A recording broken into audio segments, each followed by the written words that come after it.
Olá pessoal, tudo bem? Então, hoje eu vou fazer um vídeo que, suponho eu, não vai ser tão longo. Hoje a gente vai falar sobre fonema zero, tá? O fonema zero, ele é uma representação vazia de um fonema, né? E o fonema zero pode sim comportar traços do tipo vocálico, consonantal, etc. Então o que acontece? A gente sabe que uma das coisas que eu acho importante, né, de ressaltar aqui é a ideia de que, eu vou escrever isso aqui, a gramática trabalha, opera com o que? Vazios. Tá?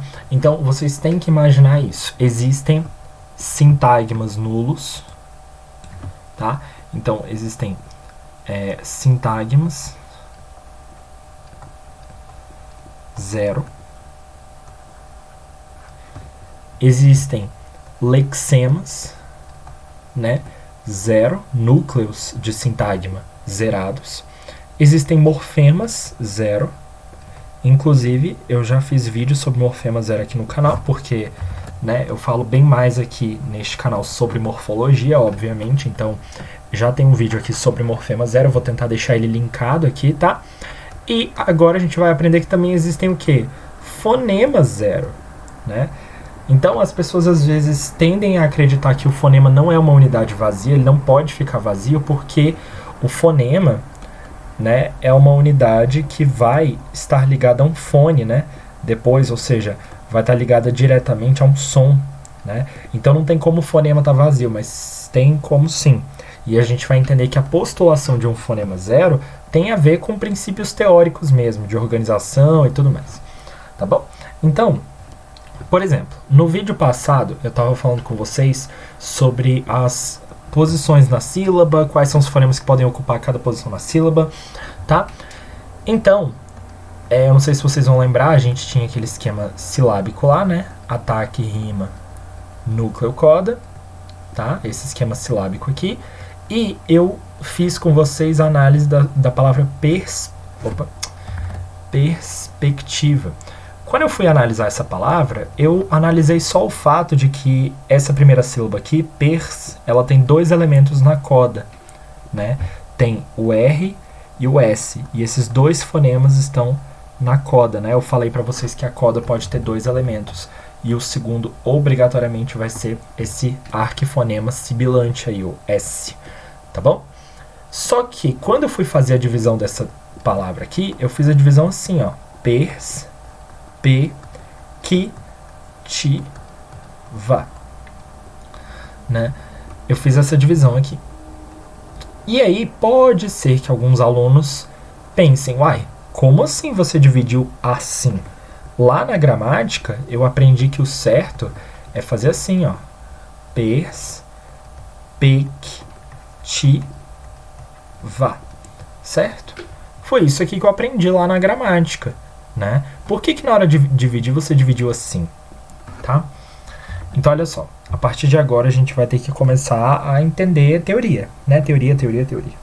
Então é o seguinte, eu falei pra vocês lá no vídeo passado que a gente tem essa estrutura de sílaba aqui, né? Você tem a sílaba, o ataque, a rima, o núcleo e a coda, e cada uma dessas duas posições pode comportar até dois fonemas, tá? Aqui, na primeira posição do ataque, que a gente chama de A1, pode colocar qualquer consoante. Na segunda posição, só pode o re ou o lê. No núcleo, pode ir qualquer vogal. Na segunda posição do núcleo, só pode ir o i e o u assilábicos. Tá? Na primeira posição da coda, só pode ir o lê, o re, o c e o ne, que são os arquifonemas, né? Esses três últimos aí são os arquifonemas. O primeiro, esse R, é o arquifonema ródico, esse é o arquifonema sibilante e esse é o arquifonema nasal. E na segunda posição da coda só pode caber o arquifonema sibilante. Então, existe um problema, né, bem óbvio, de você dividir a palavra perspectiva do jeito como a gramática propõe, esse aqui, né? Existe um problema teórico na gerativa. É óbvio que lá na gramática normativa, a gente vai ter sim um respaldo e faz sentido, né? Inclusive porque a gramática normativa tem que postular as regras de divisão silábica, porque essas regras vão ser úteis depois, por exemplo, para translineação.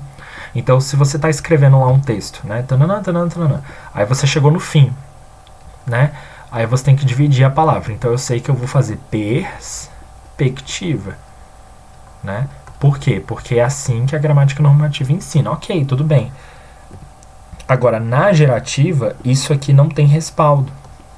Por que que isso não tem respaldo? Porque a palavra perspectiva, fonologicamente, ela é assim, ó.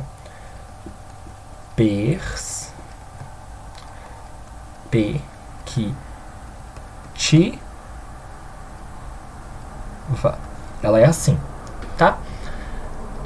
Então, essa sílaba daqui, esse PSC, representa isso aqui. Tá? Esses 3 fonemas aqui. Se a gente for colocar numa sílaba, ataque, rima, núcleo, coda, o P fica aqui. Tudo bem, tá certo.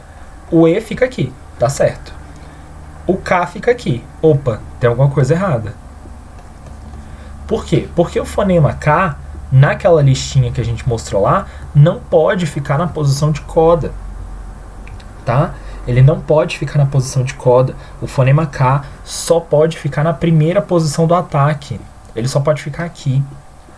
Então a gente é obrigado a imaginar que na verdade acontece outra coisa. A gente tem 2 sílabas ali. Tá?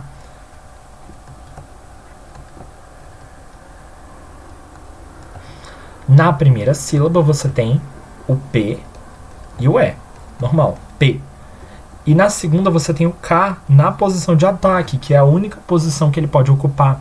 Só que aí a gente entra num outro conflito, que aí sim é o conflito mais óbvio que a gente imagina, né? Essa estrutura silábica ela não é permitida porque a primeira posição do núcleo, que é essa daqui, ela é obrigatória. A gente estudou isso, ou seja, não existe sílaba sem essa posição. E é aí que a gente sugere a existência de um fonema zero vazio bem aqui, tá? Esse fonema zero, obviamente, é uma vogal, só que é uma vogal zero, tá? É uma vogal zero que ocupa a posição de núcleo dessa sílaba teórica aí, tá bom? A mesma coisa vale, por exemplo, com tóxico. A palavra tóxico, ela vai ficar assim, ó. Opa. Tóxico.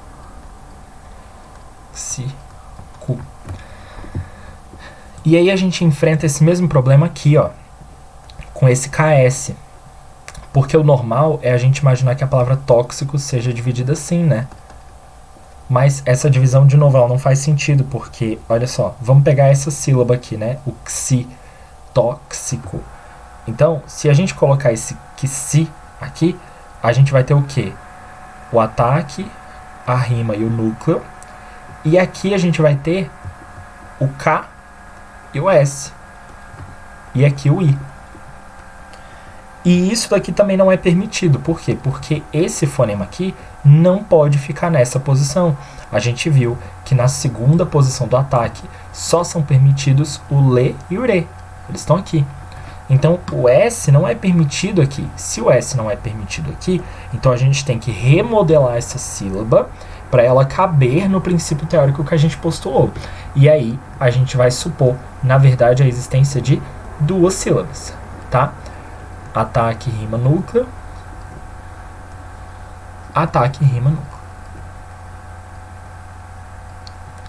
Nesse princípio de sílaba aqui, a gente vai ter o K aqui, aquela vogal teórica aqui, o S aqui e o I aqui, tá?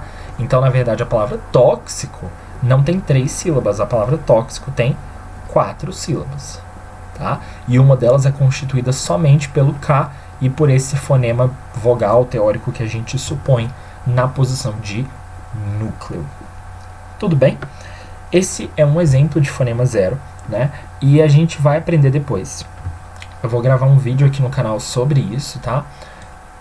Mas a gente vai ver posteriormente que oxítonas terminadas em vogal vão sofrer um processo semelhante. Então a gente também vai ter um fonema zero consonantal. Então é o caso, por exemplo, de abacaxi. Né? Então abacaxi, quando a gente transcreve, né, fica assim, abacaxi, né? Normal. Só que a sílaba tônica é a última. Quando isso acontece, a gente vai ter que imaginar que existe um fonema na última sílaba, né? Então eu estou representando aqui a última sílaba. A gente tem que imaginar que existe um fonema teórico na posição de coda, tá? Então tem aqui abacaxi. E aí existe uma consoante teórica aqui na posição de coda, tá bom? A gente vai entender depois por que isso aqui acontece, mas eu já adianto para vocês que existem várias teorias que vão demonstrar a existência realmente desse fonema teórico, principalmente por causa desses exemplos aqui que estão calcados onde? Na morfologia. Por exemplo, esse aqui, café. Nossa, esse café ficou feio, peraí. Café gera cafeteira. A gente sabe que o sufixo que foi adicionado aqui é o sufixo eira, tá?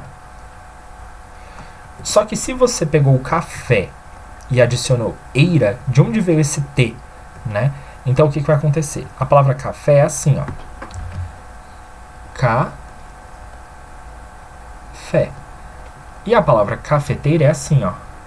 Cafeteira. Tá? Então, esse T daqui, ele surgiu, né? E aí, como é que a gente vai explicar isso, né, posteriormente? Essa consoante está aqui na posição de coda, né? Então, a gente vai imaginar que a palavra café é desse jeito aqui, ó. Ataque, rima, núcleo, ataque, rima, núcleo, coda.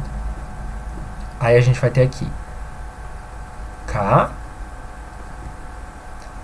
fé. E aquela consoante teórica lá. Aí, quando a gente fizer aquela transformação fonológica, aquela transformação morfológica e transformar café em cafeteira, a gente vai ter o seguinte. Cafeteira tem cafeteira. 4 sílabas, tá? Então a primeira é K, a segunda é Fê,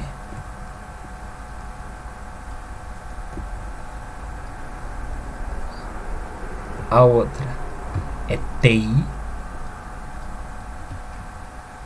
e a última é RA.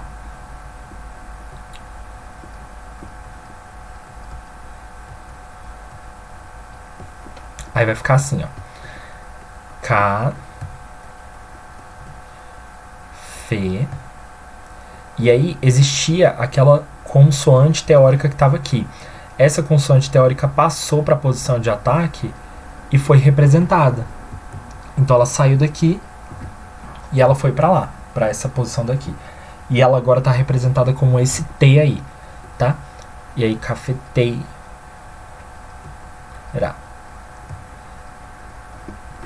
Tá bom? Ah, Roberto, o que aconteceu aqui? Como é que uma consoante saiu de uma posição e foi para outra? O nome disso aqui é ressilabificação. É um procedimento que a gente vai estudar em outra aula, mas sim, a gente vai aprender que entre essas sílabas é bem comum esse procedimento. Então, é comum sim que isso aqui aconteça, ó. Você tem 2 sílabas, uma seguida da outra. É comum sim que o fonema, né, o segmento que está aqui, pule para cá e vire um outro segmento, ou, né, seja até o mesmo, tá? Mas esse fenômeno aqui, que é a passagem de um elemento da coda para o ataque e até alguns outros que a gente vai ver depois, né, a gente chama de ressilabificação. Não é só consoante da coda para o ataque, isso também acontece com vogais, tá? Mas aí no dia que a gente vai estudar isso e tal, a gente vai entender como é que esse procedimento funciona. Então, sim, existe essa consoante teórica aqui no final, e essa consoante teórica pula para a posição seguinte, pro ataque, né, seguinte, que se encaixa aqui e passa a agir como um elemento morfológico, né? Então, é isso, tá bom? Então é isso, pessoal. Um beijo pra vocês, bons estudos e até mais.